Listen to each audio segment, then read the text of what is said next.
Confrontation, solving mysteries in the night. Chasing shadows, finding answers, shining bright light. No one's left behind, in the darkness all alone.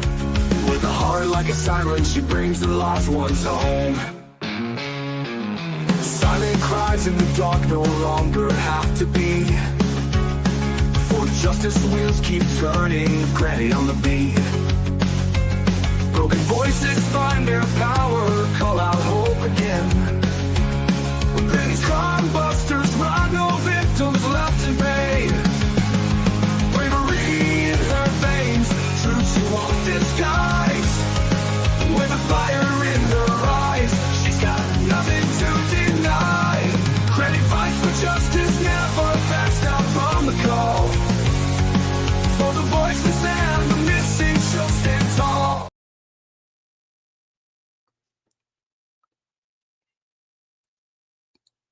Hello, everybody. How's everybody doing today? Hello, Brian, Lori, Robin, Jen. Good to see you.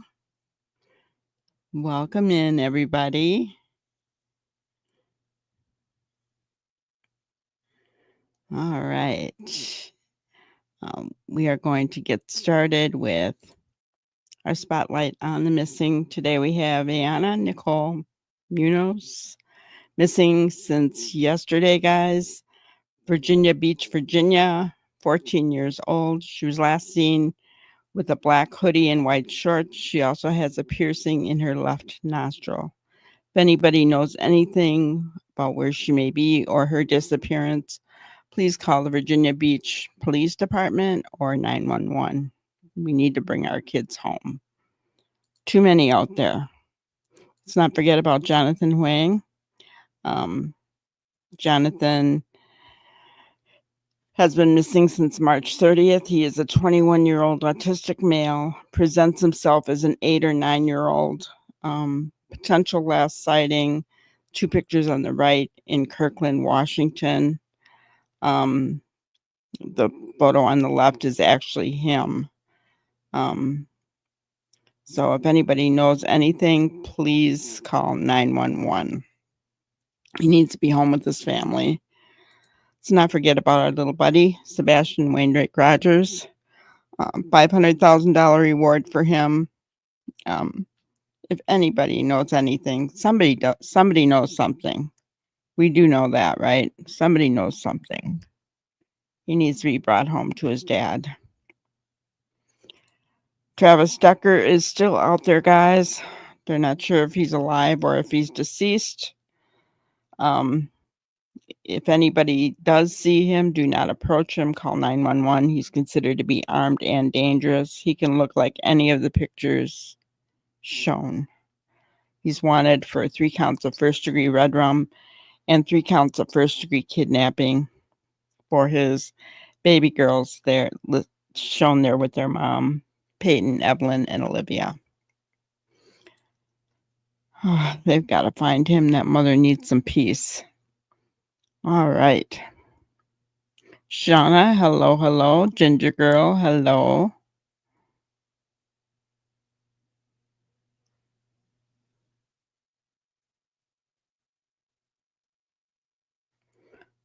All right.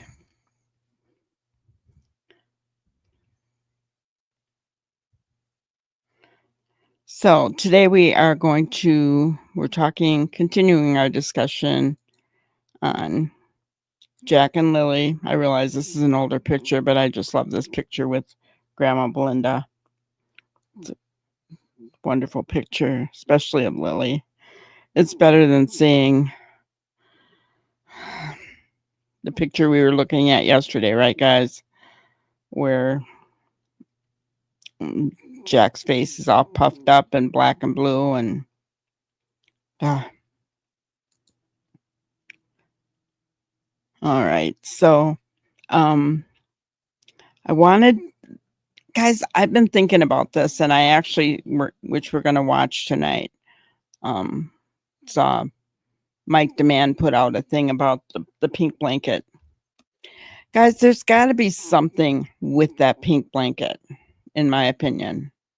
Think about it. The blanket evidently was on a window. Part of it was found in a tree. The rest of it was found in the garbage can. And Daniel and his brother taped him taking the blanket out of the garbage can. Video, taped him. Why? I always wondered, why did he take a video of himself taking that out of the garbage can? And when he was asked about it, why did he say it wasn't Lily's to begin with? Just a lot of things here that don't add up with that stupid blanket.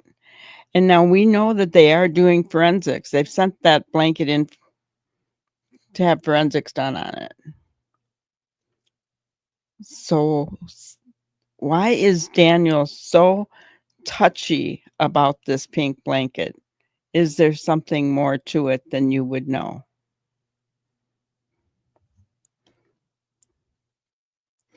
Yes, Ginger, I saw your email about the RCMP. Ginger had sent me an email stating all the RCMP dogs that are trained across Canada from Newfoundland to BC will find human remains, but they don't have the cadaver training, says Sergeant Rick Bushy, coordinator for RCMP Police Dog Services in Nova Scotia. If you had an area where you thought there was a body buried that was 2 to 3 years old, that's where cadaver dogs come in. Interesting. So when a body is more than 2 to 3 years old, that's when cadaver dogs are helpful. I do have a question though. I'm wondering, some cadaver dogs can smell remains in water. So yeah, blood stains, DNA. I mean, it could be a lot of different things. But I really do think that there's something with that pink blanket, or Daniel wouldn't have lied about it in the first place, wouldn't have videoed him removing it from the garbage can, wouldn't be saying that Malaya's family planted the piece of it in the tree when that's where he was found to be. It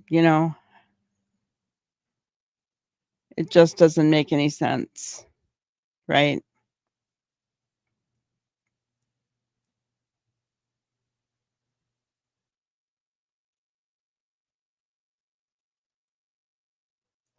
Okay. All right. So we're going to go ahead. I'm just making sure I'm keeping up with you guys here. Hello, Osprey. Good to see you. Anne Elizabeth. Hello, hello.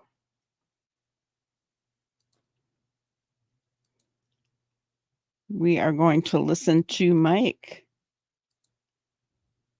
And he actually shows a couple of other creators in here, just so you're aware.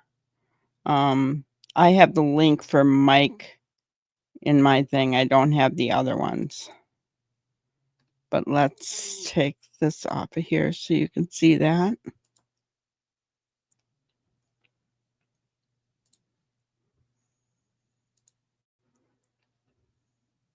Rocks the case of Lily and Jack Sullivan's disappearance.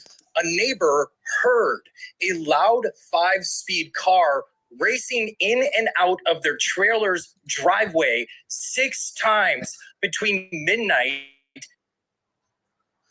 He said around 6 times, so and 5 a.m. on May 2nd, 2025, hours before the 6-year-old and 4-year-old vanished, leaving only a torn pink blanket.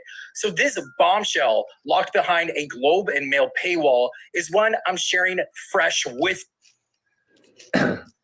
Is it behind a paywall? I didn't subscribe. I was able to see it, to read it. You. So I'm Joseph Moore.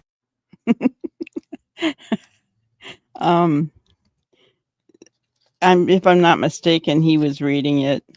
He was listening to it being read on another channel. That's what he was showing it as. So he didn't actually look at the article himself. Mike, I'm saying, right? Mike was watching it being read from another channel. And don't forget to like and subscribe as we dive into this chilling mystery together. So Lansdowne Station, a tiny hamlet in Nova Scotia's Pictou County, sits 150 kilometers northwest of Halifax. It's a cellular dead zone choked by dense spruce forests, sharp bushes, and bogs buzzing with black flies. A century ago, Scottish miners dug iron and copper here. Now abandoned mine shafts and rusted car skeletons litter the dirt roads. A single train wails daily. So 1 in 5 kids here live in poverty, worse than most of Nova Scotia. Lily and Jack lived in a cluttered trailer off Highway 289 with their 27-year-old mother, Malaya Brooks Murray, a Sipikanaktik First Nation member, their 34-year-old stepfather, Daniel Martel, and baby sister, Meadow. The trailer, owned by Daniel's 60-year-old mother, Janie McKenzie, had holes in the front stoop and tarps under the floor. A massive wood stove crowded the living room. 60, right? So she talks about when she's 85. 25 years. Lily's artwork hung near a sliding patio door to a yard with a chicken coop where the kids played. Jamie, overwhelmed by noise, moved to a camper in the driveway. On May 2nd at 6:15 a.m., Malaya marked Lily and Jack absent from Salt Springs Elementary, a 20-minute bus ride, citing Lily's cough. Daniel and Malaya heard them playing while dozing with Meadow. Daniel says Lily popped in and out. By 9:40 a.m., silence hit. Malaya told CTV Atlantic, "We got up and I tell Daniel, 'Do you hear the kids?' And he says, 'No, we're looking outside, yelling for them.'" Jack's blue dinosaur boots, Lily's pink boots, and her strawberry backpack were gone. One child-size boot print marked the drive. You bring up a good point, Ginger. It's a lot of fresh gravel in the pick. There should have been more than one boot print, you would think, right? Just saying. You know, there should be more than one, unless it was planted. And there will be a part of this video that I really do want to talk about, guys. So it's coming up pretty quickly here. Malaya called 911 at 10 a.m. Daniel sped off in her white SUV, checking dirt roads and streams. Search teams with orange vests, drones, helicopters, and dogs scoured the woods, thickened by 2022 storm Fiona. They searched the trailer, a hamster cage, a brush pile, a suitcase, the dryer, the chicken hut, and Janie's camper 3 times. But nothing turned up. So we talked about all that stuff that they searched yesterday. Here's my question. A hamster cage? Why would they search a hamster cage? Those are not very big. They think the kids would get inside a hamster cage?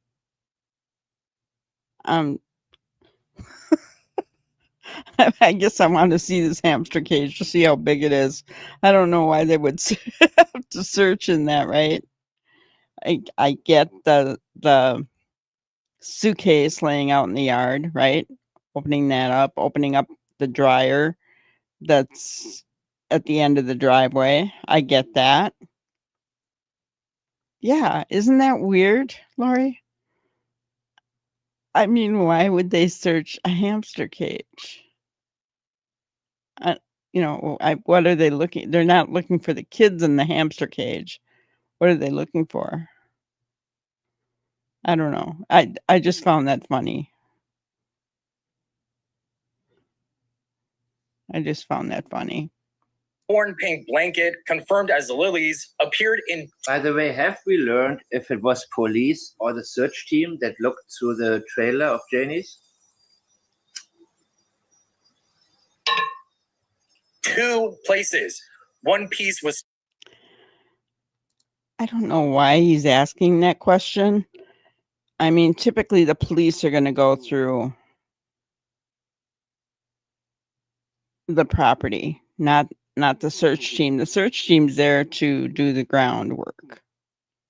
Right, guys? I mean, I've never heard of search teams going through the property. Hello, Valerie. Yeah. Rugs, maybe? Yeah. Hi, Mr. Hemme. Good to see you. Was it the Keystone Cop searching? Well, and then, you ask that question, and then Mike says, or the search team searching the trailer. No, I mean, I have never ever heard of that ever. Have you guys? Have you guys ever heard of a search team searching a trailer? The buildings and the property. Where children went missing. I mean, that's police that do that, not search teams.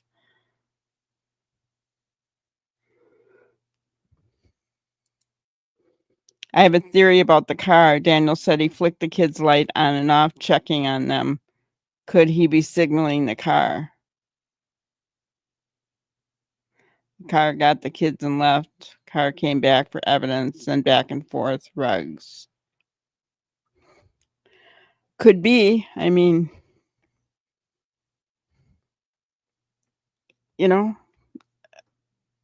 anything's possible here, right?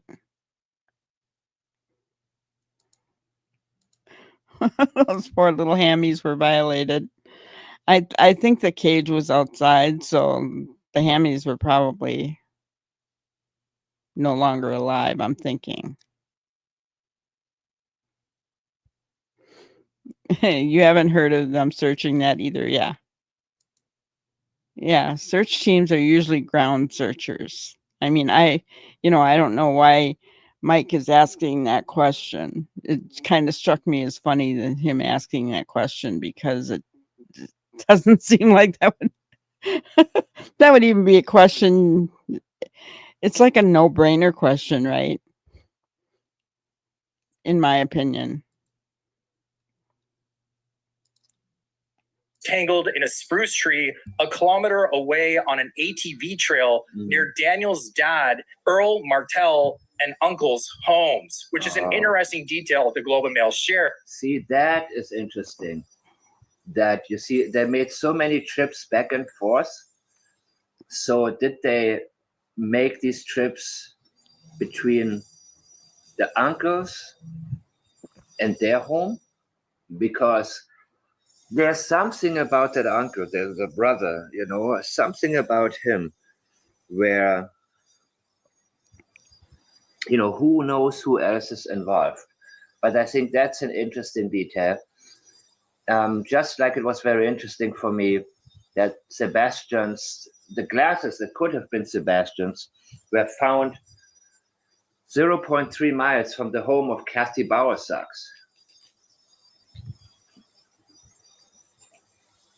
So this ATV. So, I know yesterday we wondered if this was a picture of the cabin. I think this is a cabin, not their living room.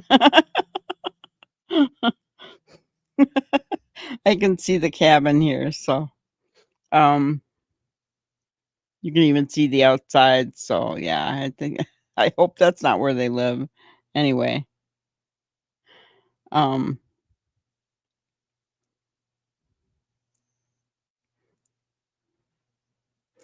yeah, I mean, so he brings up a good point. Daniel's dad and uncle live just down the road from where they, and his brother as well. So, I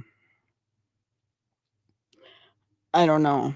Um, were they driving back and forth between their houses? You know, because honestly, if the kids were kept there for a couple of days or whatever until they could get them out and away, I'm just saying that's a possibility. Yeah. I mean, that's what I think, Anne Elizabeth. And you don't think they ever made it home from New Glasgow? What's well, yeah, the the trailers and the junk, guys. Look at this picture. I mean, really, why do you need to save all that crap? Um, I can't see one thing that looks useful there. Of course, it's hard to make out anything, but I can't see anything that looks useful.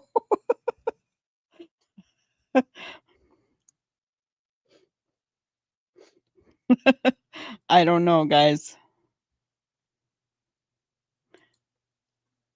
Yeah, it's a cabin. This is the old dilapidated cabin on Earl's property because you can see the logs, the log cabin.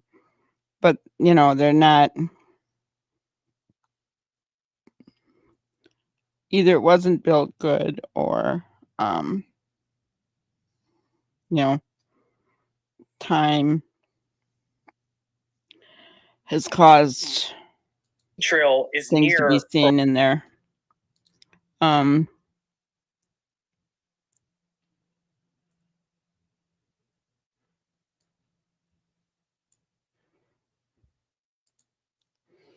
The multiple players and witnesses in the case are just sources of information. Yes, absolutely. You thought it was a living room? I certainly hope not. I'm hoping it was a cabin. They didn't actually show Earl's home, I don't think. Yeah. Well, yeah, it seems to run the family when you look at Daniel's property, right? Hello, Ariel. Good to see you.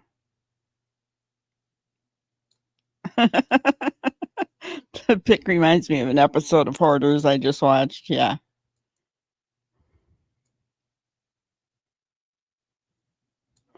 It started a fund me for the father. Oh my gosh. All right.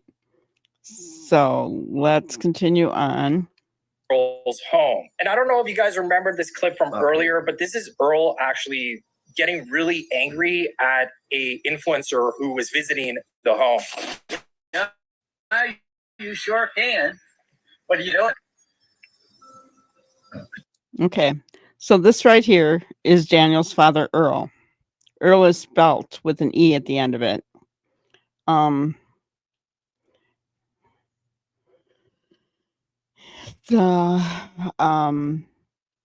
Yeah, I have some things running through my head. I'm just not going to speak them. Well, hammer down, bud. Be a man. Be a man. Oh, so this is Earl. This is Daniel's dad. Tell me, what can help you?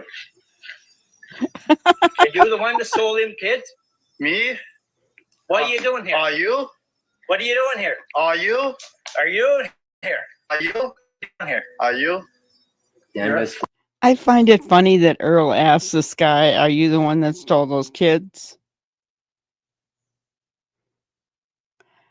Why would he ask that?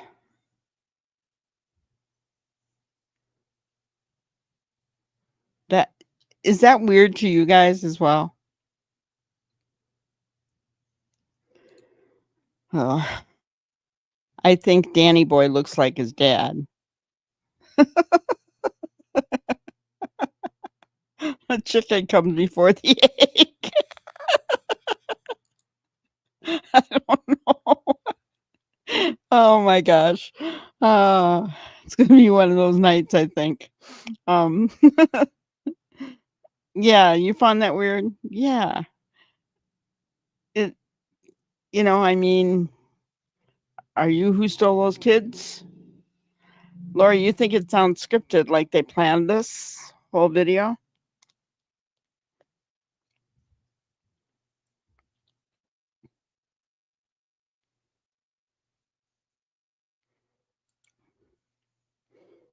Yeah, and this was early on. I don't know. I've just found it really weird that he would ask that question. I think he's very defensive about people being on their road, right? Another Chris Proudfoot kind of situation, right? I very defensive, knows what they're there for, and so throws it out there. I don't know. It struck me as really weird, and it makes me wonder if Earl is involved in this somehow. Allegedly, I could be wrong. Why is this family so freaking defensive? You have Janie, who's defensive. Oh, it reminds me of something Mike says. I'm going to let him say it and then I'll stop. So let's continue on. Daddy. Another one of them YouTubers, are you? Is anything wrong? Are you one of those YouTubers? I am. Right here. I parking my car in here? You're not parking, you being an idiot. For what? You can YouTube all you want. You low life little. Oh yeah? Yeah. Oh yeah? You can smell. Wow. That's the first time actually I see this. That's interesting, man. Oh, because you got a camera. Calm You're taking down. my picture. I don't have to calm down. Who heard you? You're the one that. Who heard you? You. Who heard you? You. Keep crying. Keep crying, man. Hate you, YouTubers. I'm not YouTuber. Then what are you doing here? I'm here looking for it. What are you doing? Bullshit. Yeah, this Daniel's, that's Daniel's dad. Seriously? Okay, this dad of Daniel's is obviously not happy with the presence of people with cameras. But if you want Jack and Lily back, exposure is what you would appreciate. If you don't know what happened, you would welcome it. You would maybe just walk by, and if you're camera shy, you would just not look up. I guess in these parts of the world, people don't run around with cameras all day as they do where, most of us live. But still, I can see how him and Janie were married. You hear that, guys? I can see how him and Janie were married.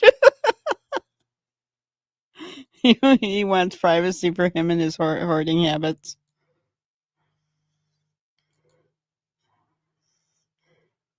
Yeah, I agree.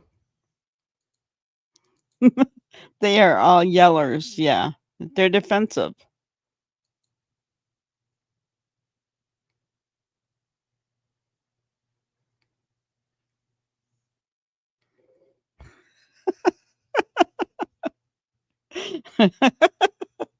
I had to laugh at that. I can see how him and Janie were married, Mike says.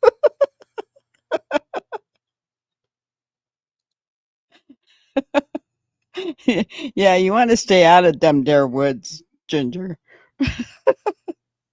I wouldn't, especially at night. Oh my gosh. Can you imagine coming across That at night? Not this girl. She likely put the fist to the father.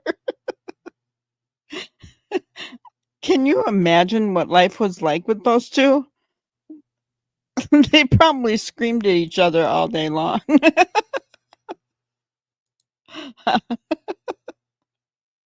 Oh my gosh. I can't help it.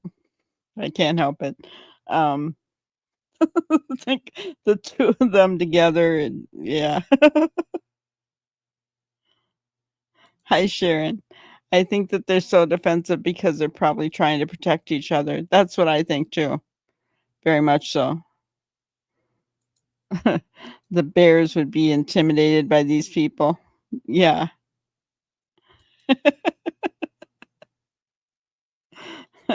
Come on, Brian. We got to have some fun. It's not time for our video yet. All right. For a while. Because you took a picture of me first. I live here. So what? I can't come here to help? What the wrong with you, man? People What are you doing? Bullshit. To me then. Because you took a picture of me first. I live here. Okay, so he didn't start filming him, I guess. And the first thing, you know, Earl was the first to start taking a picture of him or filming him. So he took his camera out and said, you know what, now I'll put you on camera. So what? I can't come here to help? What the wrong with you, man? What's wrong with you? Walk away, little. Oh my God. So let me know what you guys think about that interaction. I do understand where both of them are coming from, but I will say that Earl Martell did actually kind of Look at that face. You know, they say that married people tend to end up looking alike. I wish I had a picture of Janie that I could put up next to it. Let me see if I can find one real quick. Oh my gosh. Um,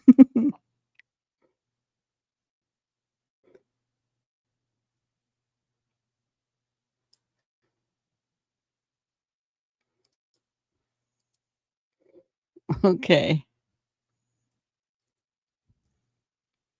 I think, doggone it, it'll probably go over it. Yeah. I don't know. Look at the mouth, guys.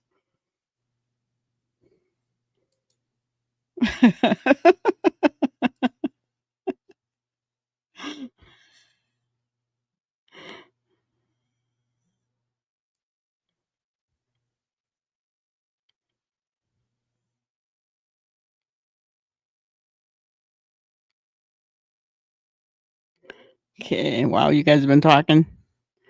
Okay.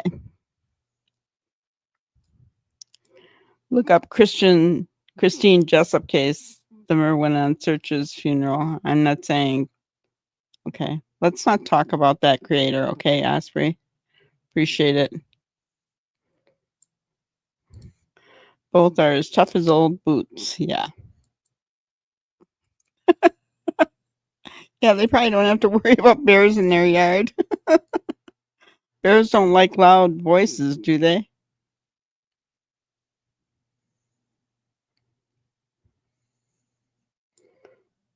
A picture is worth 1,000 words.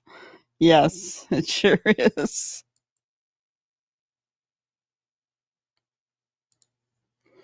The Mackenzie boys aren't to be played with. My estate agent was scared. No, I wouldn't want to be anywhere near them.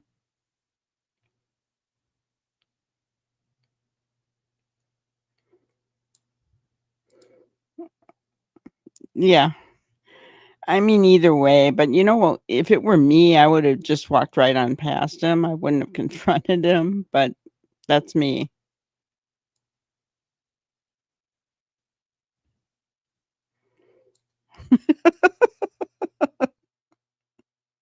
The gene pool is shallow out there.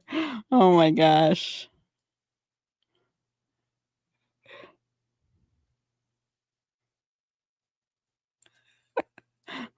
Well, heck, they got the whole territory now because he lives down the road. So you just spread the wealth there.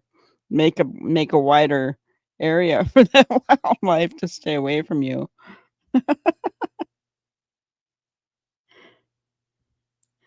You're hearing those banjos again. He's a fine looking specimen.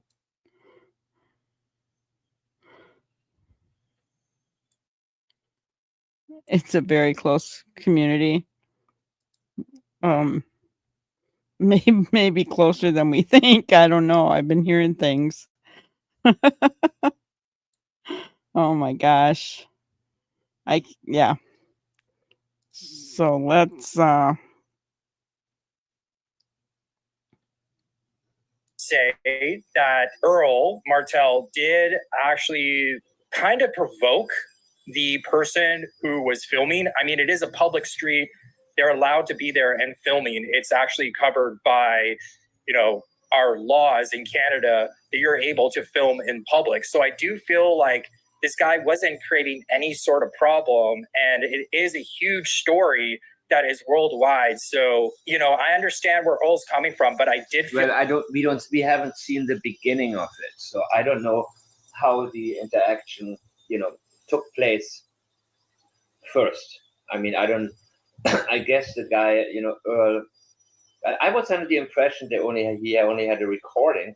I never seen this one before, so I'm actually glad I tuned into it. Wow, so this is Earl Martell. This is Daniel's father. Interesting, man.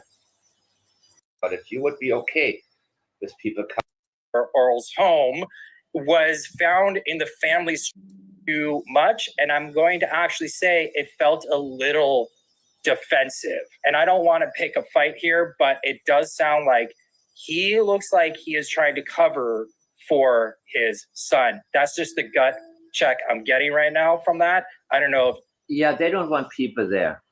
But again, I also cannot take sides because I don't know how it all started, But let's keep going. I just want to see if I missed something. What do you guys think? Because this article also says that the other half of the pink blanket that was found in the tree near Earl's home was found in the family's trash. And that's also, there is, of course, that possibility that he knows something and he is defensive because of that. They don't want people in their business. And you would think that with 2 kids missing, if you don't know anything about it, you would be okay with people coming and searching and even filming. But, country folks can be different. And however, that's interesting. The tree is near Earl's home. Got it. And it was actually used at one point to cover a window. Daniel denied it was Lily's at first, then later changed his story and admitted to it, claiming it was planted from 1-week-old garbage alongside 2 missing sweaters. Again, sorry, but why the changing of the story? Could it have been snagged on an ATV because it was found near? That's Daniel's style, man. That's his style. First he lies about it, he gets caught, and then, it was planted. And the other thing that I just remembered is that it was Haley said that the pink blanket was hanging on the railing. That's what Malaya told her. So all kinds of stories. Why is this pink blanket so important?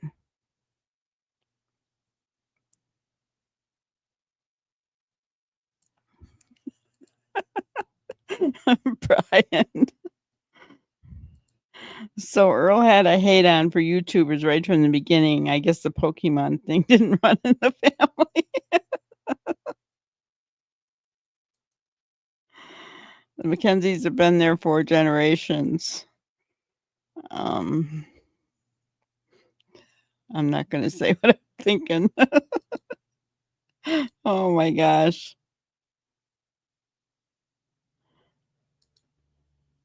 Hello, McWrapping Recovery. Good to see you. So, yeah, just all these different things being said. It was on a railing. No, it was not. It was in the garbage. Oh, Daniel took a video of him taking it out of the garbage for the police. Why he felt he needed a video of him taking it out of the garbage, I don't know. Kind of overly sensitive, maybe overly defensive behavior there. And then saying that it was planted when he was the one that was in that area first. It just, I mean, I know, Brian. So yes, there's something up with this blanket, guys. You know, I wish I knew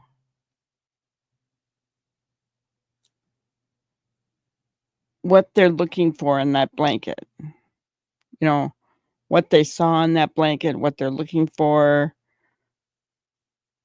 It'd really be interesting to know. And unfortunately, until or unless this goes to trial, we may never know that. He would know. He would know that this blanket had covered his window for a while. He would recognize it. Yep.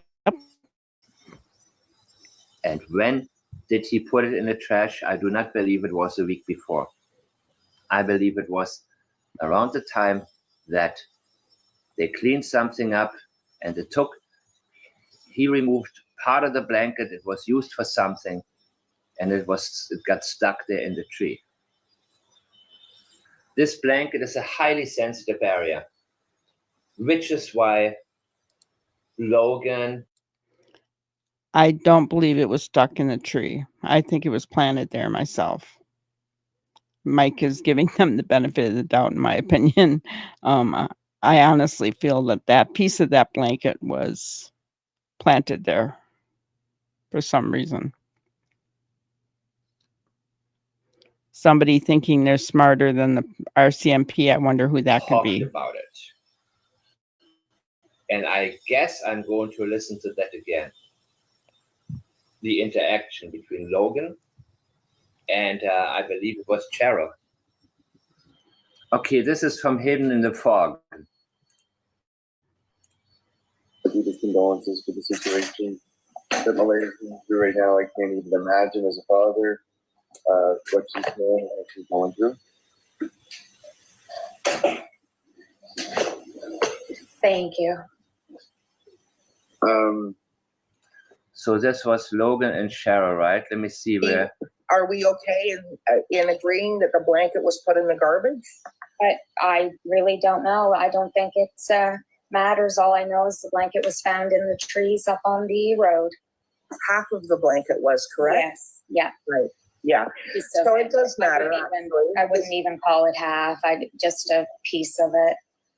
Okay, so it does matter where the blanket was. Actually, it is a significant piece to the story. The investigation. Yeah, the investigation, not the story. Right? Unless it was planted, then it would be part of the story. So. Yeah, the mother pieces, it all matters. Yeah, so just, Cheryl, I appreciate you being here. I really do. I just want to make certain that, and it's not just to Cheryl, But if you, if you think something, like you just said, well, I was told it was on, that's absolutely fine. And that's valid to say. Just make sure that you don't put across something as fact that you don't know as fact, but somebody told you, or something that you think. Just make sure you make that clarification so that everybody understands. Right, yeah. Did I see it on the railing? No. Did I see it in the tree? Yes. Did I see it in the garbage? No. Okay. No, but we, the cops know it was in the garbage. So Yeah, there's no, a whole video about. See, that is Logan right there. The cops know it was in the garbage. No, they know, they don't know when it gotten into the garbage. Daniel made it a point to call them, and Justin filmed him opening the garbage. Surprise, surprise. Here's the piece. When was it put there? That is my question. And I do not believe it was a week before. I agree. That I blanket agree is 100%. completely connected to the disappearance of Jack and Lily. That blanket was used the same way 2 of his shirts were used that he claimed Malaya stole. Yep. Have But- asked about yeah, it, exactly. but yeah. No. I seen it in the tree too. That's why I knew. There's a pattern being done here, guys. Do you see it? Everything that there's been a question about, he's putting the blame on Malaya. He's putting the blame on Malaya. He blamed, her family for putting the piece of that blanket in the tree. Now, seriously, guys, if what he thinks, if what he says is true and the blanket was in the garbage, tell me why. For what reason would Malaya's family have to tear a strip off the blanket that's in the garbage and go and wrap it around the tree and then say they found it? Do you see how ridiculous Daniel's claims are?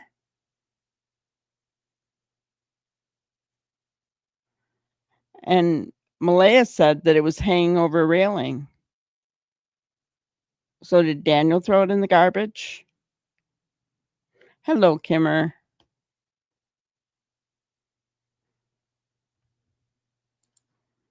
Oh, no, Granny will not.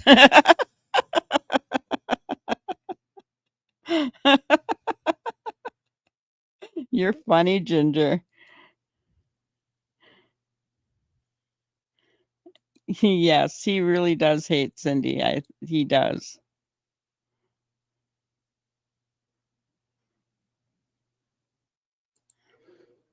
Daniel told the police about the blanket, the sweaters. He gave them his phone, asked for light. Yeah. Oh, yeah. He's such a good man. I mean, he's the only one searching for these kids. He's the only one helping. Right. Yeah. Where did he help put them? I'm more curious about the vehicles heard coming back and forth from midnight to 6 a.m. the day of their disappearance. Yes, we talked about that yesterday, Norbeaster. I think very important clues. Very important clues. That's when the children were taken, in my opinion. Just where were they taken? Because if the vehicles were going back and forth, they weren't going very far. So were they taken down the road to Earl's or Daniel's uncle's place because they knew that nothing would be searched there? I'm just saying, right? The police aren't going to go down the road to search. Or did they?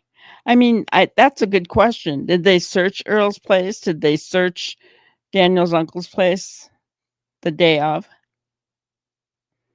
they searched the property, and, you know, then the searchers were out in the woods, but did they go to Earl's place? Did they go to the uncles? Did they go to the brothers? It's a good question. And hello, Northeaster, by the way. I don't know if I said hello to you. So, but I think all of this comes into play. You know, it has to be an important piece to blanket because they sent it in for forensics. And they mentioned it in their updates. When they mention things, when they leak things like that, guys, like the vehicles, that tells you something. There's a reason behind that. And they usually are doing it to try to put pressure on the suspects, right?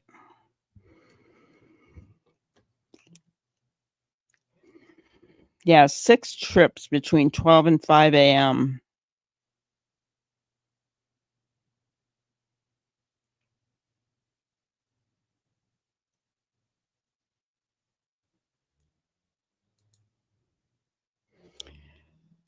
To me, Daniel told us when he said he wants Malaya home and the beach and waterfall. No mention he wants the kids home. Yeah. Yep. Hello, Joanne. No worries. All right. You what? I said I was there when you found it in the tree. Like I was there 2 seconds after you guys found it. Yes, yeah. Well, can I ask you a question?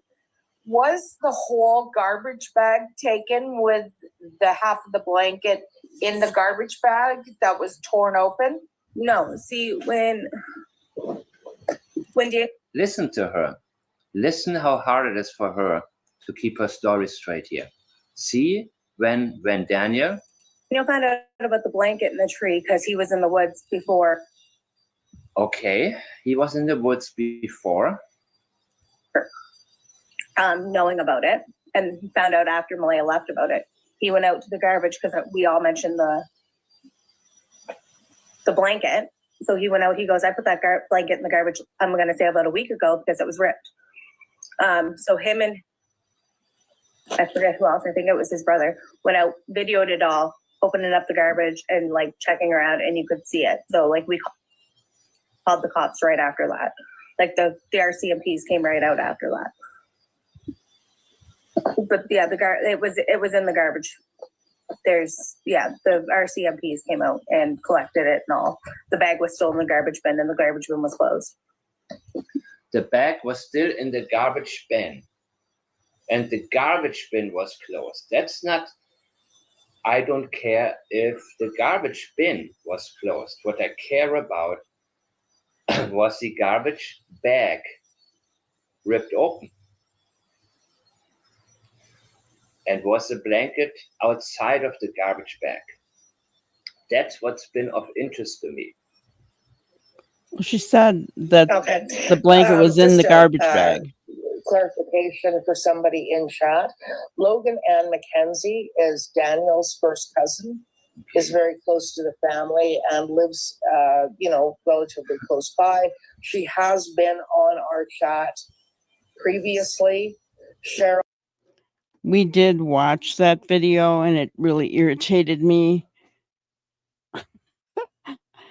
In my opinion, I would not like Logan if I met her. Just the way she talks. No wonder everybody was dozing off. They were all up until sunrise. What was going on? Yeah, it's 2 children. What else was going on? Pink blanket, may it be the downfall of some.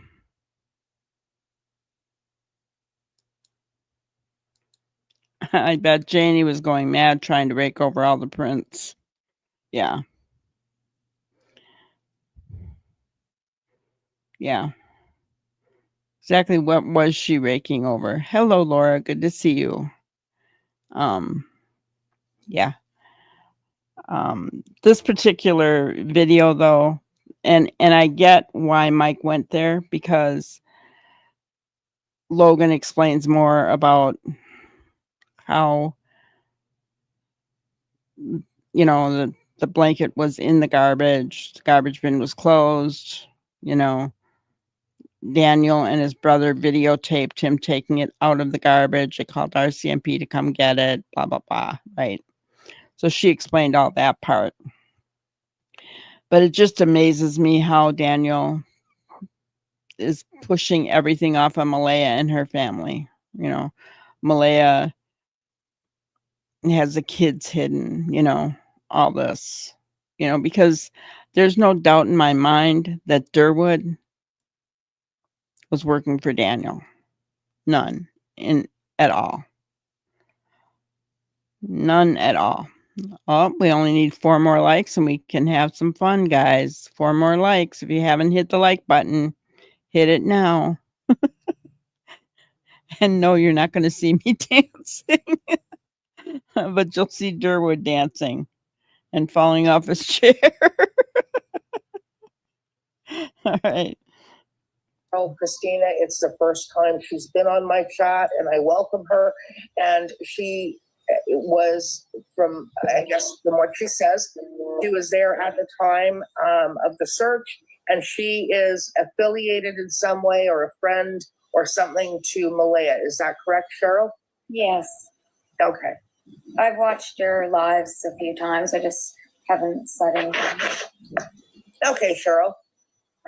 Yeah, somebody in chat was just asking, they said, who are these people? Can you please clarify for us?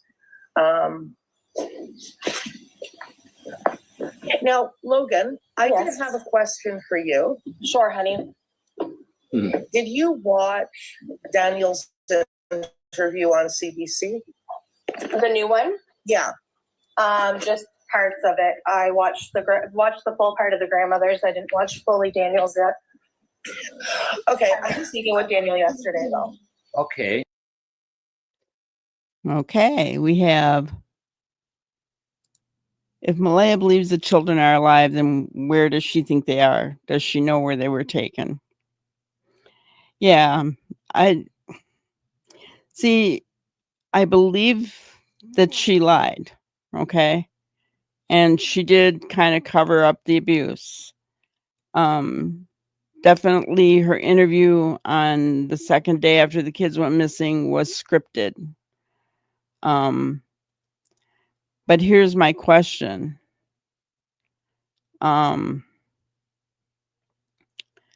What does she know and what does she not know?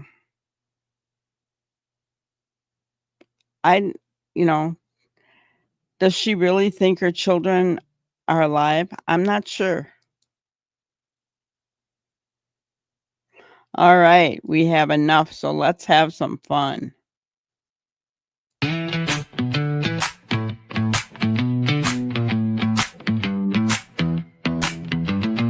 Durwood's got a swagger, a wild little flair.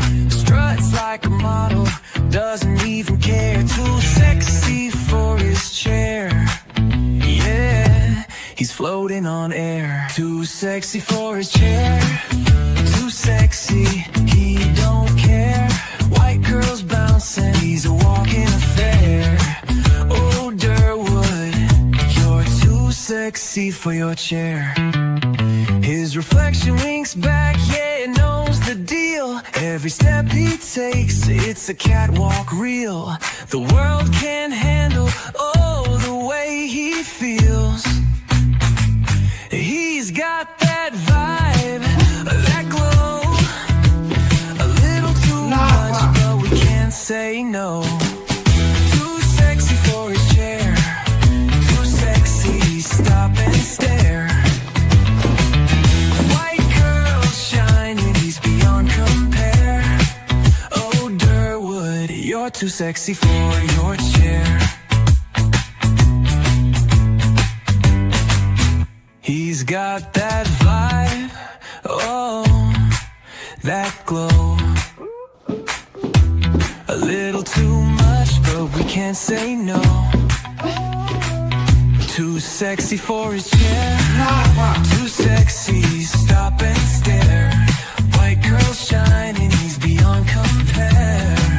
Oh, Durwood, you're too sexy for your chair.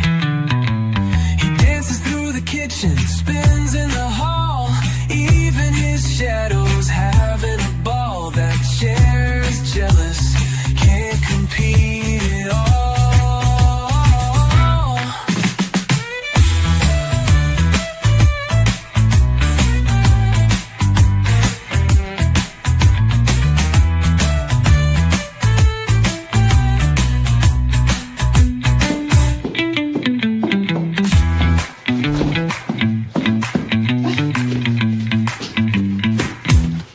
Napa.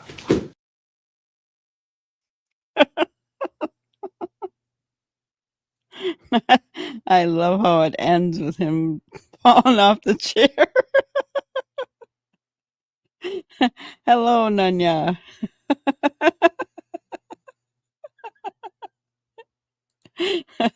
Nor'easter. I can't help but laugh every time we watch that. Durwood came in here a while back, right? And he was not a very nice person. He called me names and he called everybody in chat idiots. So we decided to just give back a little bit, you know.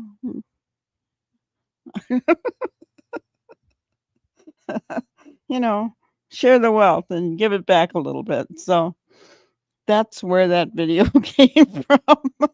Somebody said he was too sexy for his chair, and that's where it started.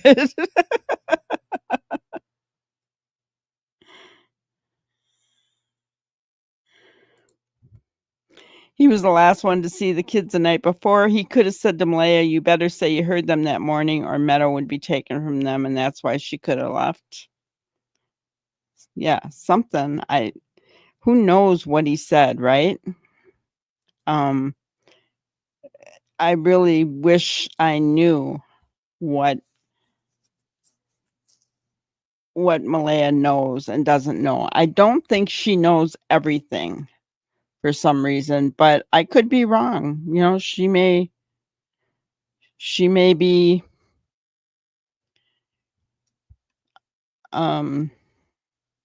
she may be in on the whole thing. I don't know. Yeah, I think he is. We banned him after that. You know, he probably never got to see his song though. That's awful.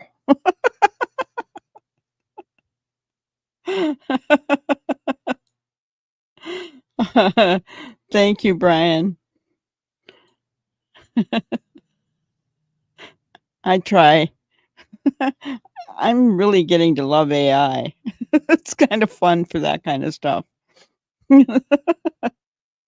I don't like AI though for videos. I think, you know, for narrating videos and doing videos, I don't like AI for that.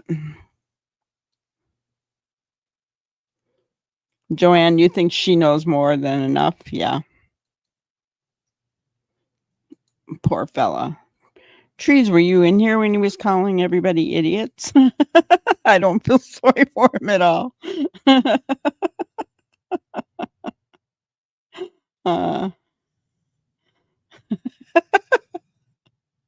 Oh no, what did we start? Yeah, I don't know. Brian, we could have a hit song. You can get to the top 10. We could all become rich. Oh. I think they are very much in damage control mode, people, very much, and they're monitoring the enemy, so to speak. And to the enemy camp, I belong to that, and so does Belinda, the potential enemy camp. They want to know what Belinda's going to say, and they probably said, "Oh my God, Belinda." She didn't say, she said, "I think somebody heard them." And it was obvious from her talking about how Malaya used to be a good mother, that this is not who she suspected. So it was obvious in the beginning before she told me, or before somebody told, whatever. It was obvious in the very beginning that Daniel would be the one, the most likely one she meant. So I think they're watching everything very closely. And it's extremely important to them to hear what is said about them. And so I'm not surprised that she didn't even bother to watch Daniel, unless she's lying about that. But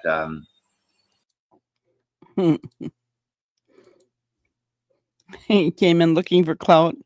I agree. He didn't have a clue where the kids were. Belinda did say when she was in here the other night, she said that Durwood was called in for a police interview. So I think that's interesting, right?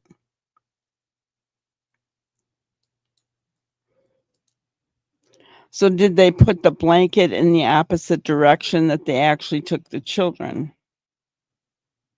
Could be. Trying to throw things off. I mean, if you think about it, what was the point of the blanket, guys? To make everybody think that the kids went in that direction? I'm seriously, or so that he could say Malaya planted it there? What was that point? What was the point of that?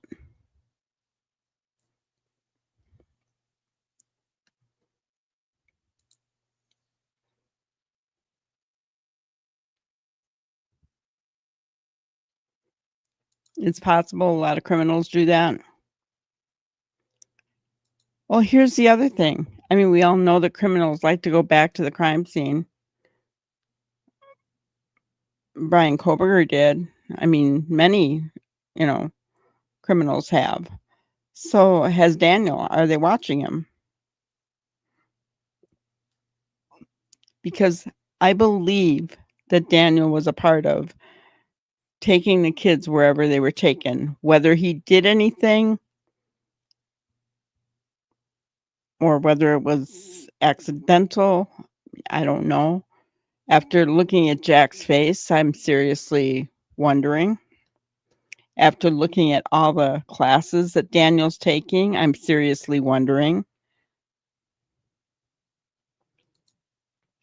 I agree with you, Joanne. Malaya is just as guilty for allowing those children to keep being treated like they were. Yes, especially when Wade told us. Wade said they had a U-Haul rented, and the next day they were going to go and move her from there. And she called up and said, no, I'm not going to move. She had an out.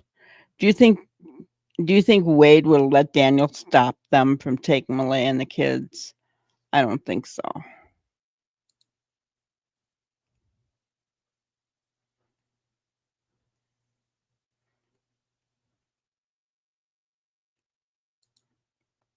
I think they did, and that vehicle from midnight till 5 a.m. came from the right side, facing the driveway. Gotcha.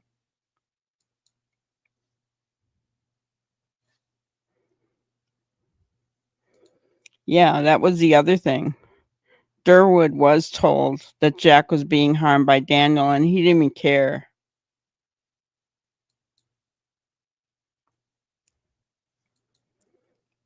That's a good point, Neural. Trying to set dad or uncle up?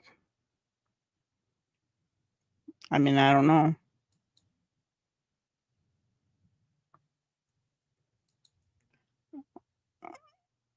Could have been, but I heard that there was a hole in the floor by the front door.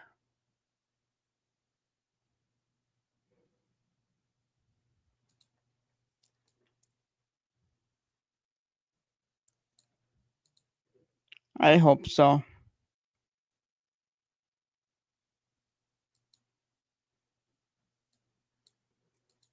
Well, Daniel did say he was in there for 4 hours. at one time.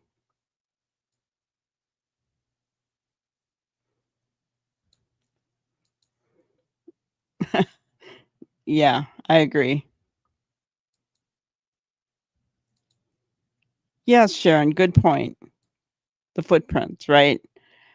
One footprint, just one. I mean, you got 4 feet, 2 little children missing, you got 4 feet, but just one footprint found in the driveway and one footprint found by the pipeline. I mean, that screams plant to me.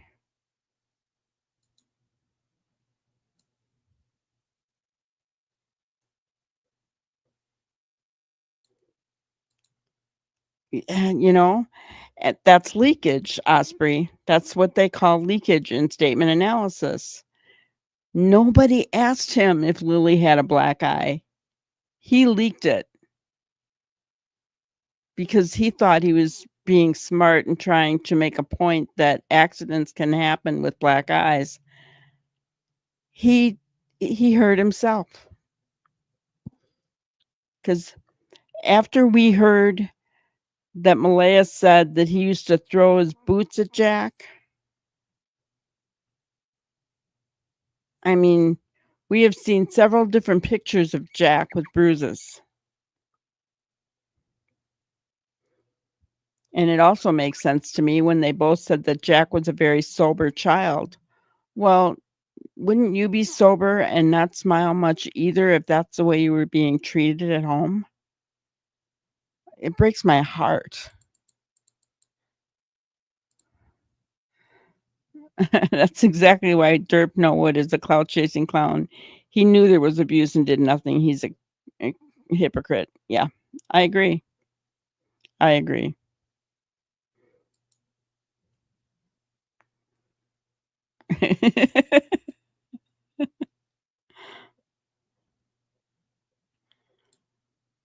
You don't think the Mackenzie boys would turn on each other?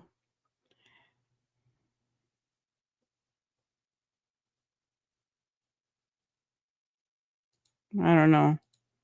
Janie forgot one with all that raking. It's all planted, the blanket, all of it. Those children are the other direction. Yeah.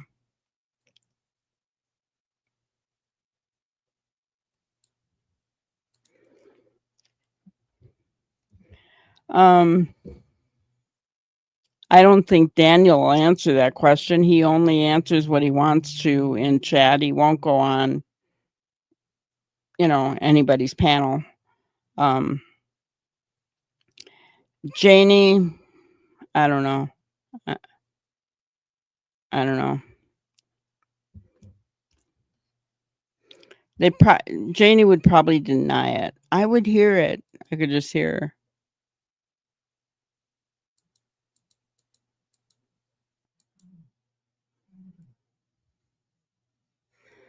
Yeah, those kids were walking on eggshells.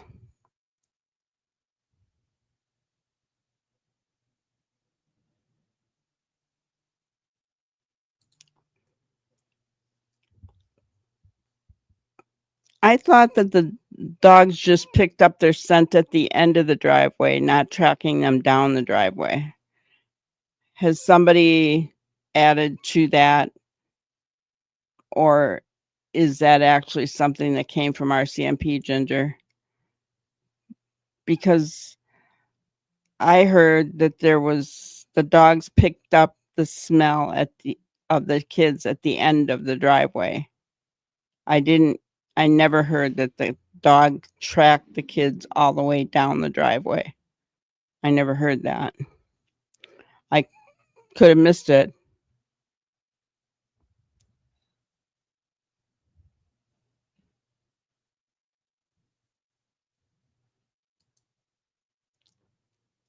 Photo of Lily, her bottom lip so sore and her eye looked bruised, swollen on the start of Mike D's latest interview. Oh, that's sad.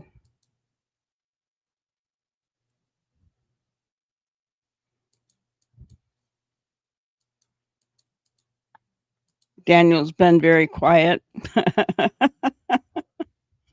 I wonder why. Getting a little bit too hot, maybe.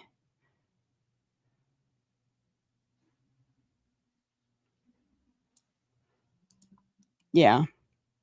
But yet she told Belinda, I never wanted to live there. Well, she had an out and she wouldn't take it. So, you know, she is the one that put her children in the position that they were in, right? And that's sad to have to say that about a mom. But she did. And she refused to leave. She refused to leave when she had the opportunity.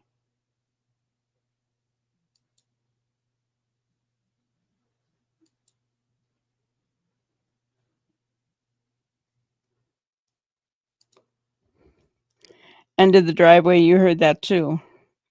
I do not believe Daniel saw Lily. Yeah. I agree. Those children were already gone in the morning. That whole morning scenario that they tried to put out there in the beginning, I don't believe any of that happened at all. Anything.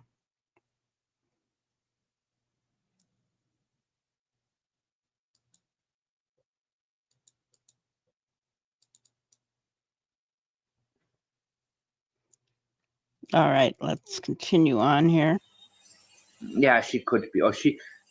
The thing is that the most important thing to her was, she's no genius, right? So she maybe didn't, feel like, analyzing his speech or whatever. But yeah, she was interested in, let's see what Belinda is going to say. Let's see what she knows. Who knows? Maybe somebody from the RCMP told her something in private, off the record. Let's see if she's going to point the finger at Daniel. They are so much in damage control mode. It's unbelievable. Daniel's family.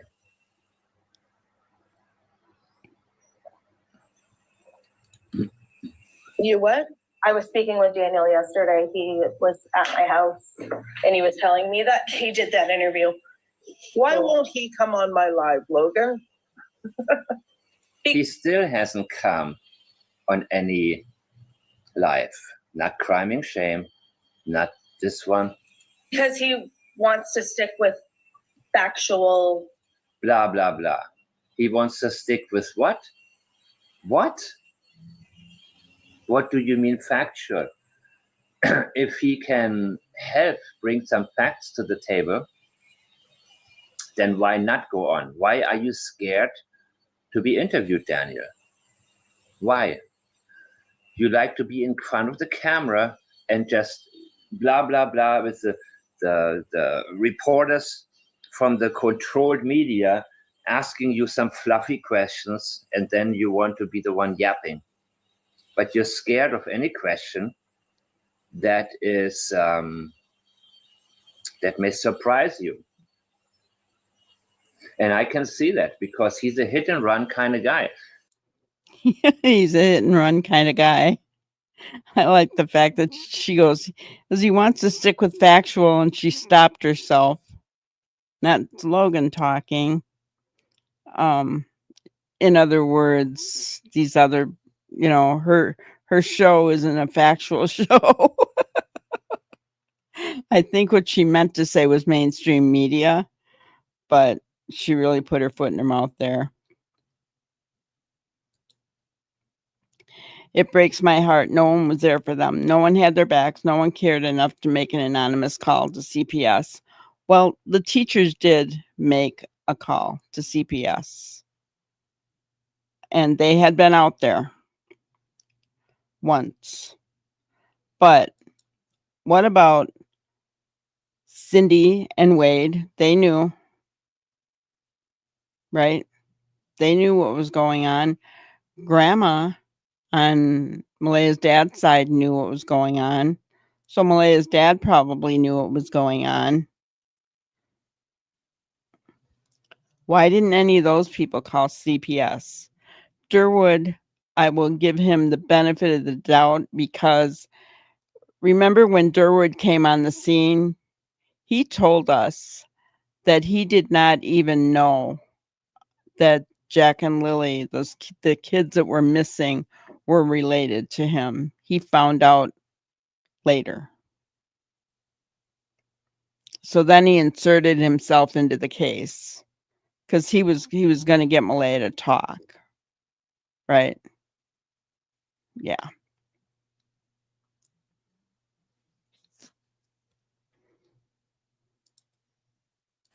And I don't care about this long form writing. He wasn't saying anything in that.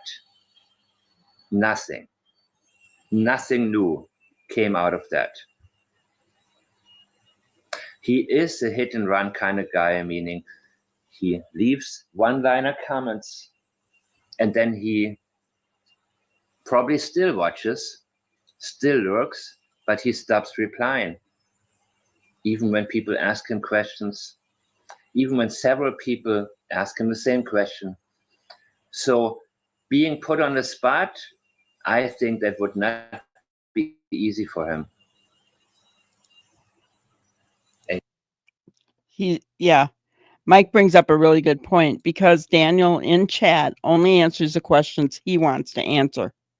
So if he was on a panel and he was being put in the spot, yeah, he would find that very difficult, I think.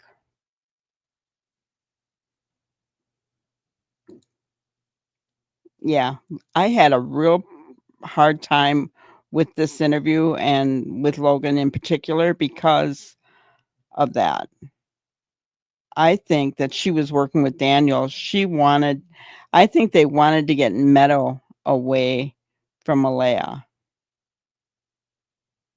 Daniel said it himself. I want Meadow, not Malaya.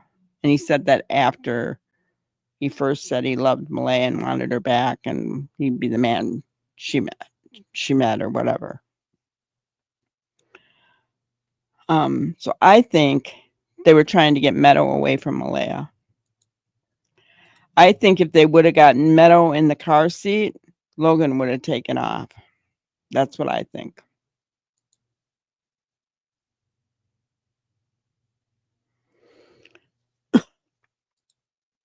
In my opinion, Daniel is doing all those programs basically to say, look at me and what I'm doing, just to deflect the situation from himself.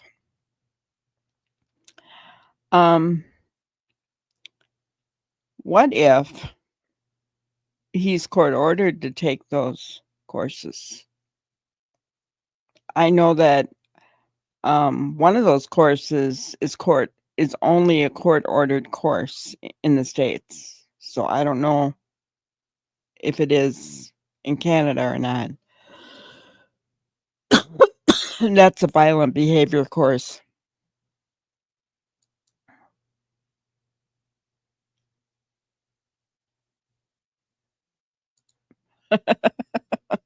You're talking about Mike, yeah.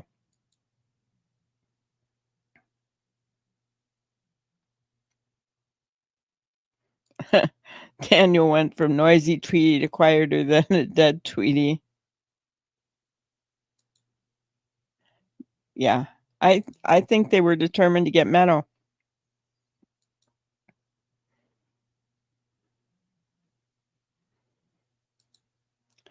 Yeah, see, Janie, I don't think liked Malaya, and she sure didn't like Jack and Lily, and I don't think Daniel liked Jack and Lily either.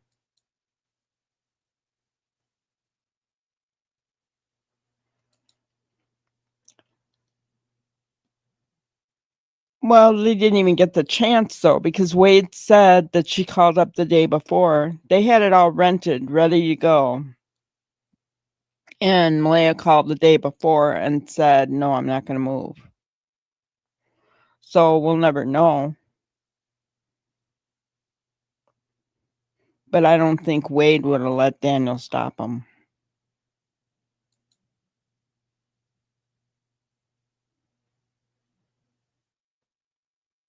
Yeah, I think so too. All of those courses that Daniel's taking, he's trying to make it sound good for himself, but I think they're court ordered. by CPS. I really, really do. Yeah. Janie couldn't hide the fact she didn't like the kids or Malaya. What'd she say about Malaya, that she couldn't have a conversation with her?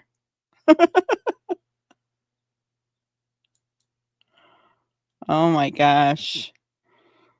To be a fly in the courtroom for that one, huh?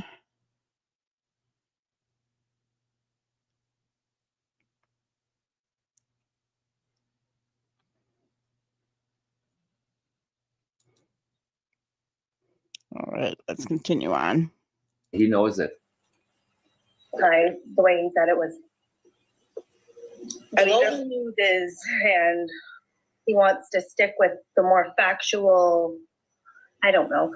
That's what Yeah. God, she's dumb. he tried to tell me anyway. the mainstream. Asked him if he wanted to come on because, and he goes, he was lining up this interview here, so I'm not sure what's going on now. Okay. My goodness. I could ask again. Okay, I would like that. And let him know that I do now have, and it's all actually because of the situation that happened with your live, I do have a private, dedicated live room for subscribers only. We love that. Yeah, which gives them. I'm going to be Mike Demand for a minute. Blah, blah, blah. She's trying to make it seem like it's such a, I don't know, a great thing, you know, a private room, you know. She's going to put it up behind a paywall. Why don't you just say that? Yeah, even Logan, who we don't like, said he was doing what CPS told him to do. Hi, Deb. I think I remember early on Daniel saying he got back by the sun came up when he was out searching for the kids or something like that.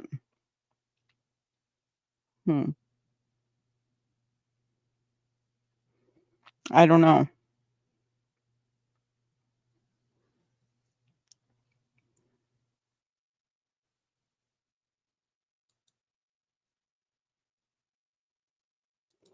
Yeah, he really can't help himself.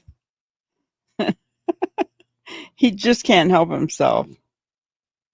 You know, and the more that he chats, the more leakage comes out. Seriously. Yeah, I agree. Logan is part of this conspiracy. Absolutely. She was helping Daniel.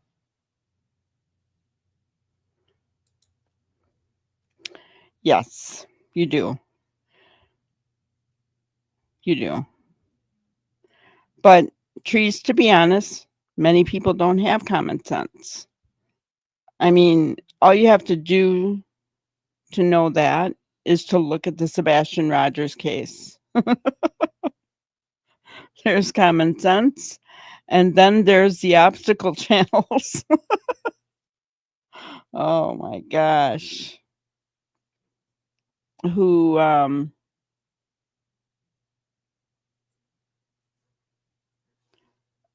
bash for cash. I'll say it that way.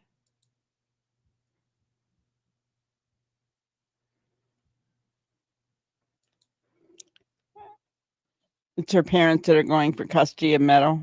Yeah.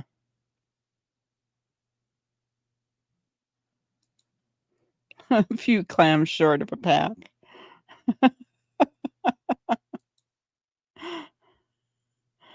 Oh. All right. My goodness. Much greater control to the environment. No one outside can watch. It has to be paid subscribers only. That's what he said about my interview too. He said mine got so spliced and diced. Yeah. Paywall. And if he would like to do that, I will. Unimportant. Let's see where it began. Hello, 007. Yes, Unimportant. but the I know, Logan that over that weekend. I think I met her on Saturday maybe. I can't quite remember exactly who she is, but I do remember meeting her. Okay, so Logan is going, there we go. Thank you, Logan, for coming up. I haven't heard from Logan in a bit. That's true. And let me just say this. I need to warn people of this. We have 142 people in the room. And Be aware that we are on the internet. We've got 143 people in the room. There will be twice that watching who are not.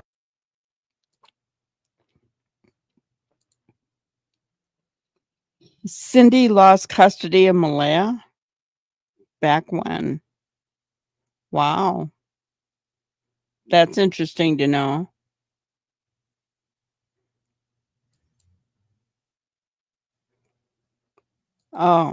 Man, you know, absolutely. Absolutely. And I heard she moved to Halifax.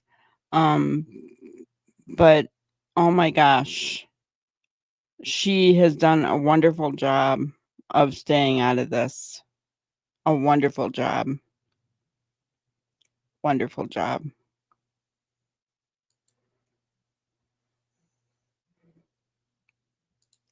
Well, welcome to the crew, Trees.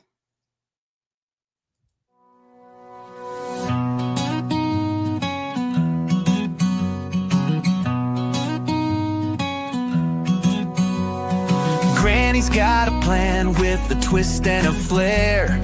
Crime solving secrets in a rocking chair. A family bound tight with capes and a clue. Now you're one of us. We believe in you. Welcome to the team, the squad, the crew. Chasing down chaos like we always do. Grab a magnifying glass, put your game face on. With Granny's Crime Busters, the thrill's never gone. Welcome in. Yeah, we just found it's easier. It causes issues, right? It causes issues. No worries. I don't mind that because we're actually showing his video, Nanya, so.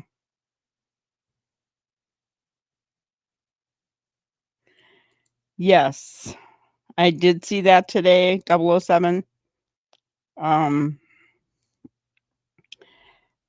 There wasn't enough to go on there or to even relate it to this case, so I didn't feel the need to show it.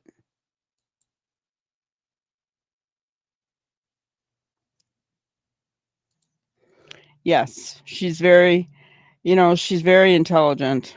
She's got to be. I don't know why she was with him in the first place, but she got out, so we'll give her kudos for that. And yes, she has kept her and her children out of this mess, and good for her. And I'm sure she's heartbroken for Lily and Jack, right? I'm sure she is. You're welcome, Trees.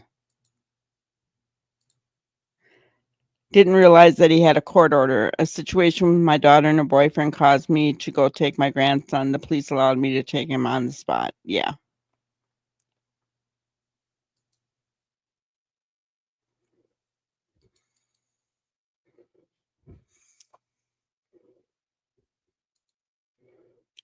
Yeah. And, her children never went missing, did they? But then again, they're biologically Daniel's, so.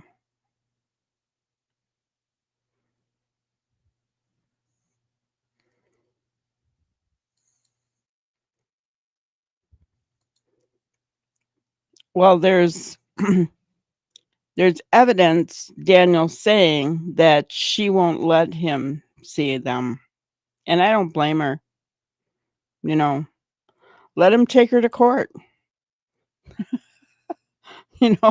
What's he going to say, And does he have the money to go to court, right?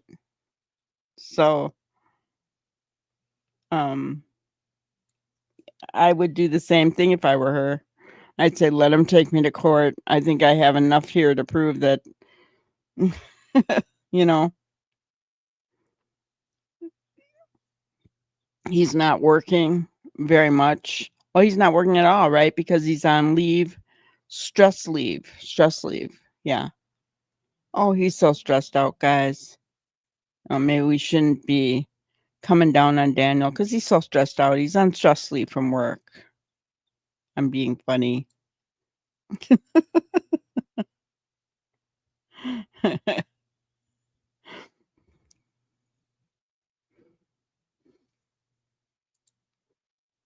In the channel, anybody can be screen recording this and what you say, and it can go on the internet anywhere. Sorry, Private, guys. dedicated, live room for subscribers only. We love that. Yeah, which gives a much greater control to the environment. No one outside can watch. It has to be paid subscribers only. That's what he said about my interview too. He said mine got so spliced and diced. Yeah, and if he would like to do that, I will. Oh my gosh. Only subscribers. And they have to pay to watch. That doesn't mean that they're not going to pay to watch and then film it. I mean, seriously, she makes it sound like it's just this big thing, this big private thing he would just feel so much safer on. It's nothing going to stop anybody from subscribing for 1 month and filming it.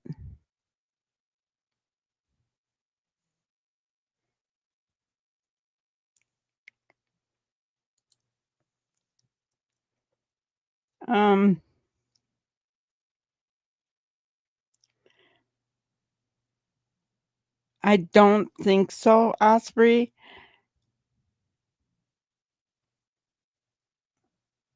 Because the children weren't living on the reservation.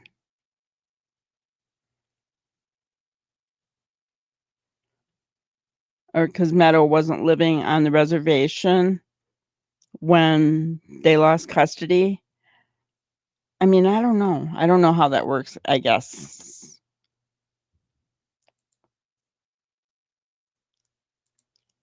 Yeah, isn't that what we all want to do? We'd all want to. This interview happened quite a while ago, guys. But yeah, I mean, wouldn't we all want to pay to watch Daniel lie? No, not me.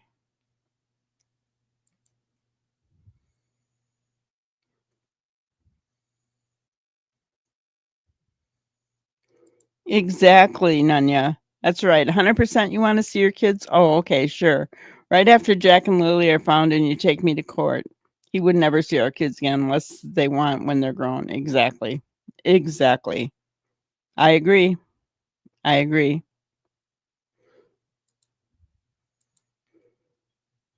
She allowed a man to hurt her children. She has more issues than we know. Maybe custody is not a good thing right now.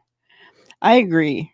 You know, she made some very bad decisions for her children.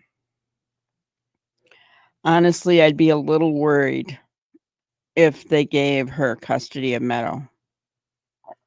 And I don't like to say that because I'm a believer that children should be with their mothers, but you know, not all mothers are good for their children. So, you know, I mean, you look at little, God,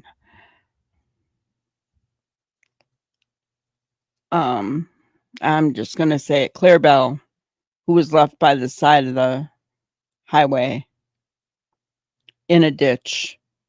Her mother, Rachel Todd, left her there and told her to stay there. And 3 days later, they found her still where her mother told her to stay. What a good little baby. I mean, she listened to her mama, but you know, some mothers are not good for their children.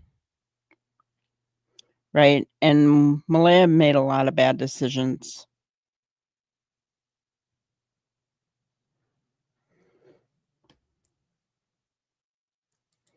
I would like to see him to tell the truth. Yeah. I feel that somebody's going to end up telling the truth. I'm just not sure, or that it will come out. I just don't know how.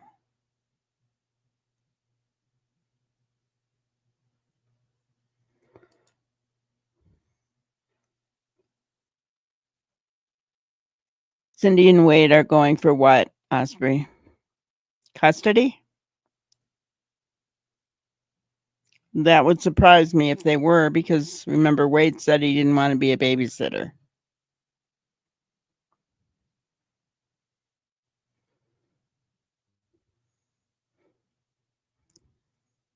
Is that what you're talking about, Osprey?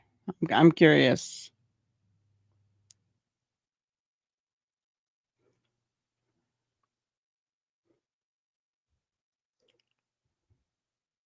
Yeah, I really feel like the truth is coming out. I mean, little by little, it is coming out, guys.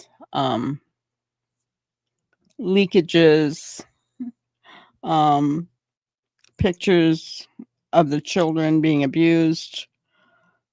Daniel can't defend himself from all that stuff forever. Is that why he's going quiet now? Right? Is he going to break down and tell the truth?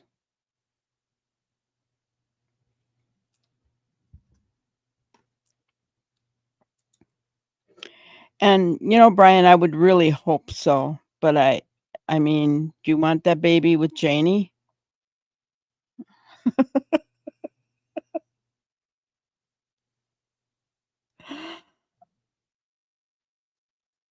So, I mean, if you think about it, it's Janie or Cindy. And Wade already said he didn't want to be a babysitter. And is it true that Cindy lost custody of Malaya?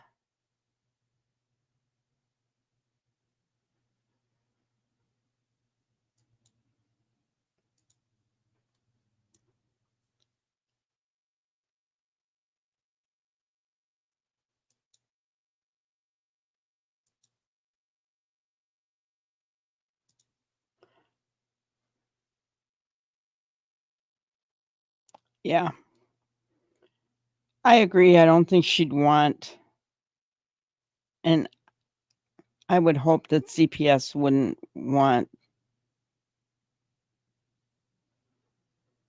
Meadow to be with Daniel and his family. And to me, that includes Logan and her parents. I mean, come on. You know what I'm saying? I don't know.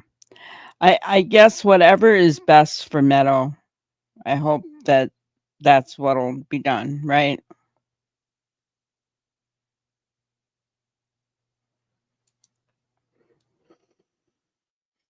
Yeah, they did have an open file on Jack and Lily. I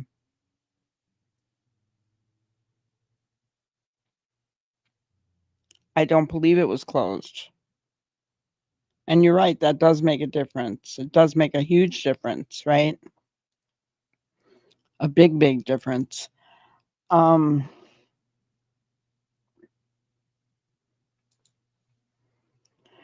Yeah. Someone who wants a baby, someone who has wanted a baby to love, right? I agree. I'm just not really sure that being in the family is good for any of them. For her.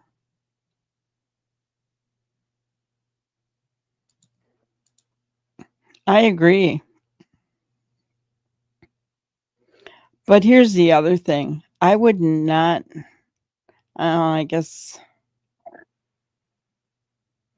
I would not want to see her in foster care, though, right?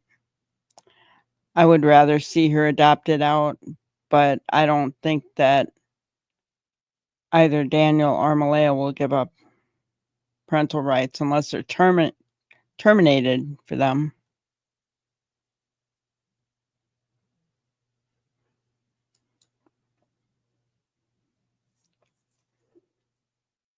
I don't know.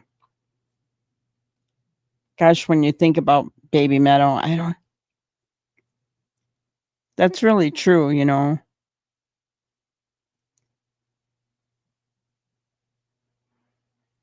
I don't like the fact that Logan's parents are trying to go for custody.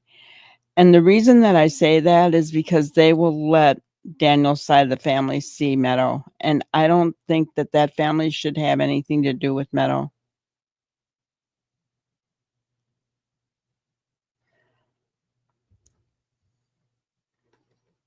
Now the file is bigger because the kid's being missing. Yeah. I agree, Nomo. I really feel like that adoption would be a blessing for that baby. I really do. I think that give her to a couple who wants her, who wants to love her and provide for her, who wants a baby, right?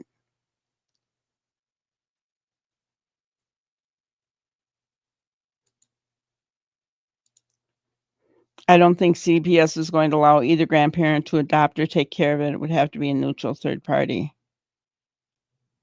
I'm sincerely hoping Logan's parents aren't a neutral third party, because that's not neutral in my opinion.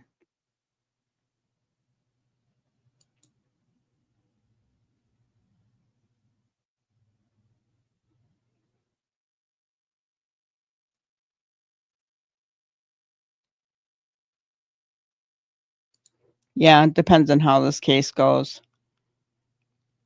If they're found to be guilty of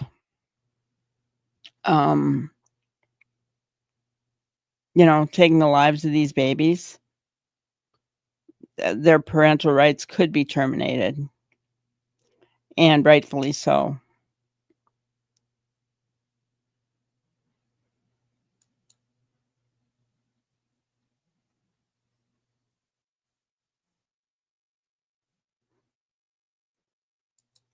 Yeah, exactly.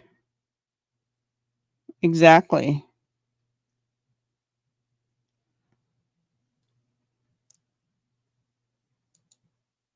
I agree. I agree. Granny's Crime Busters needs to adopt Meadow.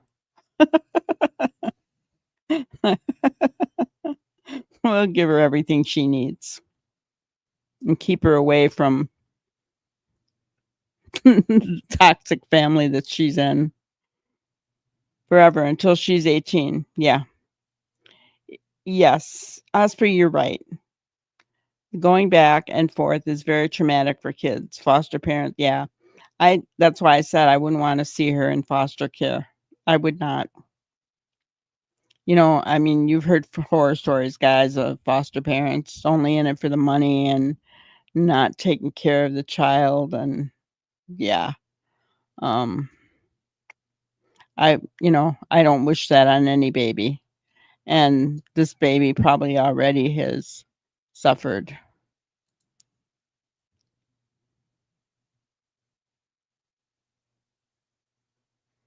That's good to hear. That's good to hear. I sincerely hope that that's not the case because, doggone well, the way Logan has spoke out, that, they would let Daniel's side of the family see Meadow. And I just,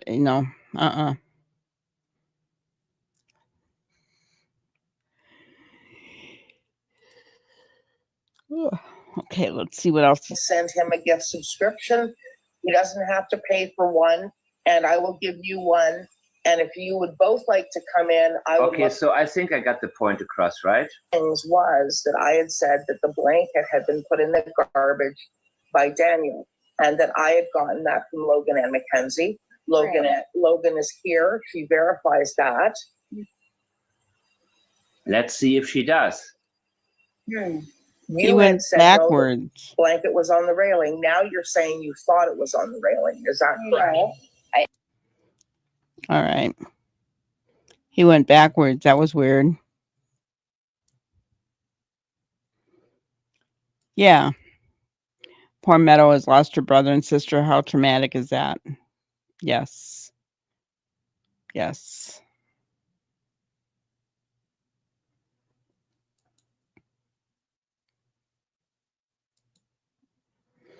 Yeah. Her mother, her father.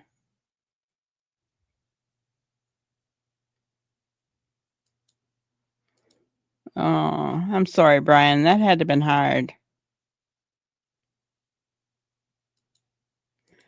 Meadow would need to be nurtured, loved, having all her needs met. There's so many barren parents out there that would give anything to have a child.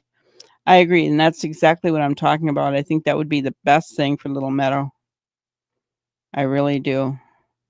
And I'm sure that's not what Malaya or Daniel want to hear, right? But they have both made some pretty bad decisions here. Malaya made some bad decisions to stay with a man who abused her and her children. Daniel made some pretty bad decisions in abusing her and her children. And that's not even talking about what happened to the children yet, because we don't know, right? Hello, AHC. Grandparents are limited to what they can do with their children's choices. We have no choice but to speak our mind, stand back, and let things happen. CPS doesn't listen to grandparents. Gotcha. Well,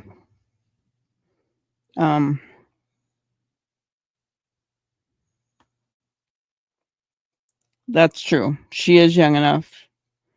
She shouldn't remember it. So if she could get adopted out sooner rather than later, that would be the best thing for her.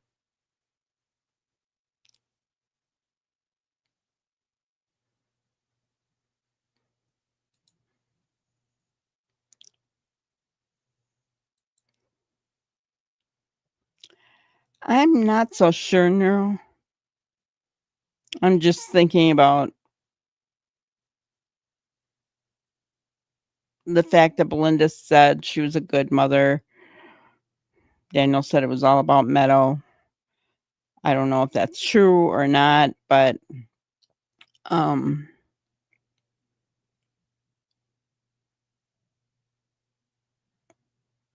you know, if she gave up on Jack and Lily, what is it about Meadow? I don't know.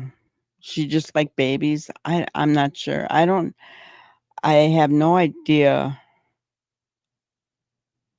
what goes on in Malaya's mind at all. No clue.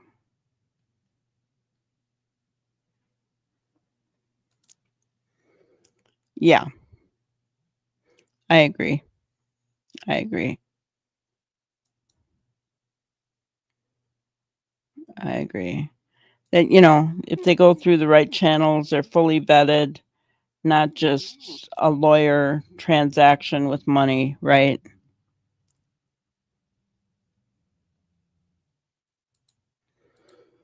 Yeah, that's what I was thinking. Ginger, I was thinking about the fact that, let's say she's put in foster care until this case with Lily and Jack is figured out, and she's abused as a baby, or goes from house to house to house to house, right? That lack of bonding and that emotional support does affect a child.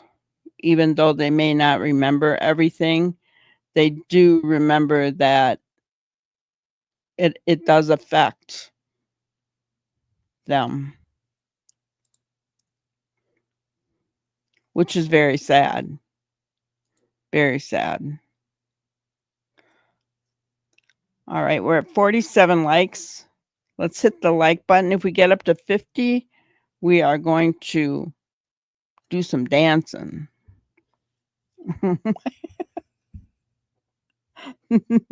No more.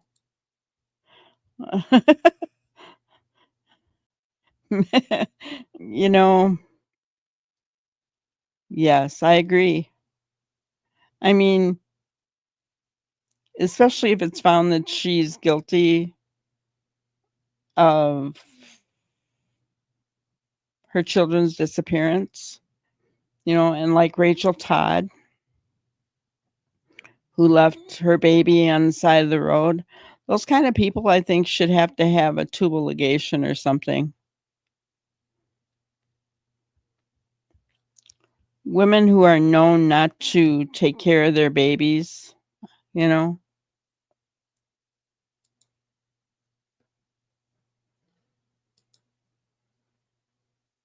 Oh, we're at 50. How about that? Are you ready to dance? Let's get your dancing shoes on.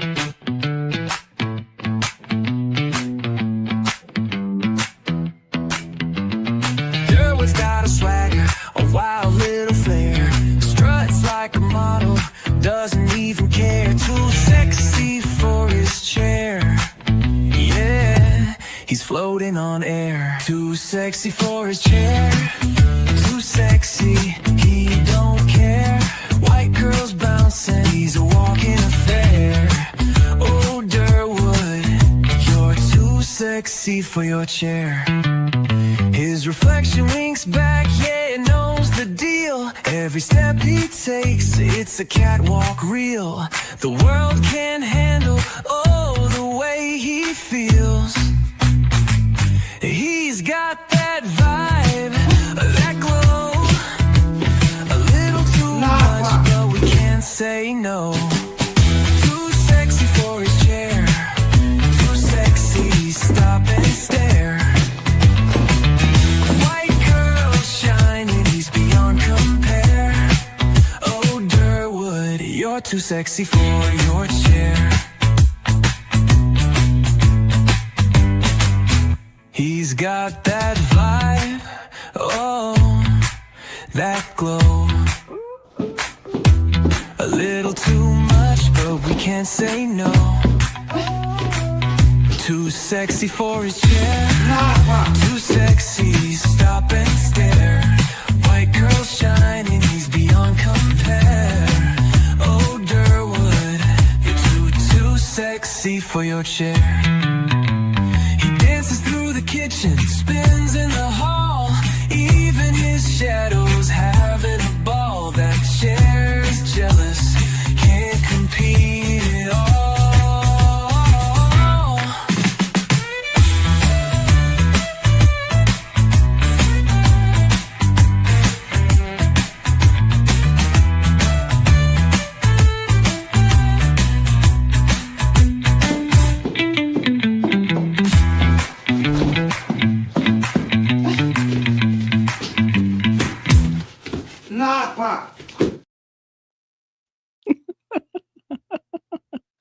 Oh, goodness. You're welcome, Brian. I'd like to leave it on a good note, but let's look at our grannyism for tonight. Deception by omission of the truth is as bad as a lie. They can try to omit the truth as much as they want, but it's going to come out sooner or later, and it's going to hit them.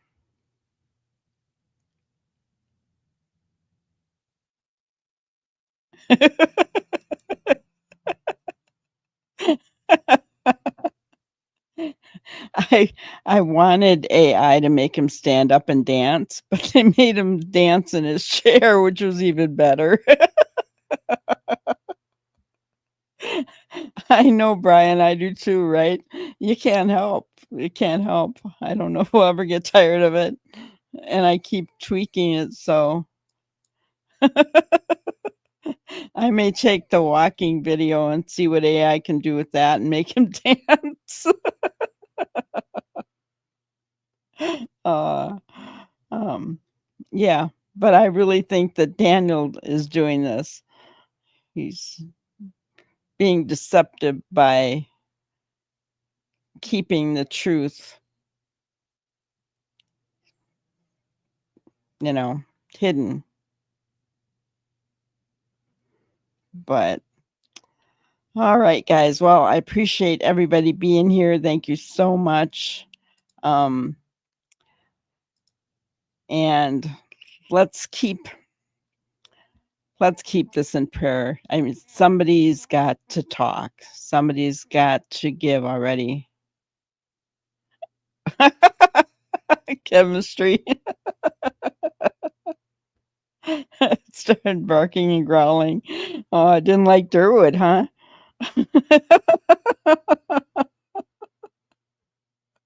That's funny. Oh my gosh. Yes, everybody. Enjoy your Saturday and have a great night. We'll see you tomorrow. Thank you for watching another episode of Granny's Crime Busters. We really appreciate each and every one of you. Don't forget to subscribe and like and even share the content. You can follow us on any of our other social media platforms at YouTube, Twitter, Instagram, Facebook, and TikTok. We really appreciate you guys, and you can also email us at granniescrimebusters@gmail.com. Thank you so much, and we will see you on the next one. Thanks, guys.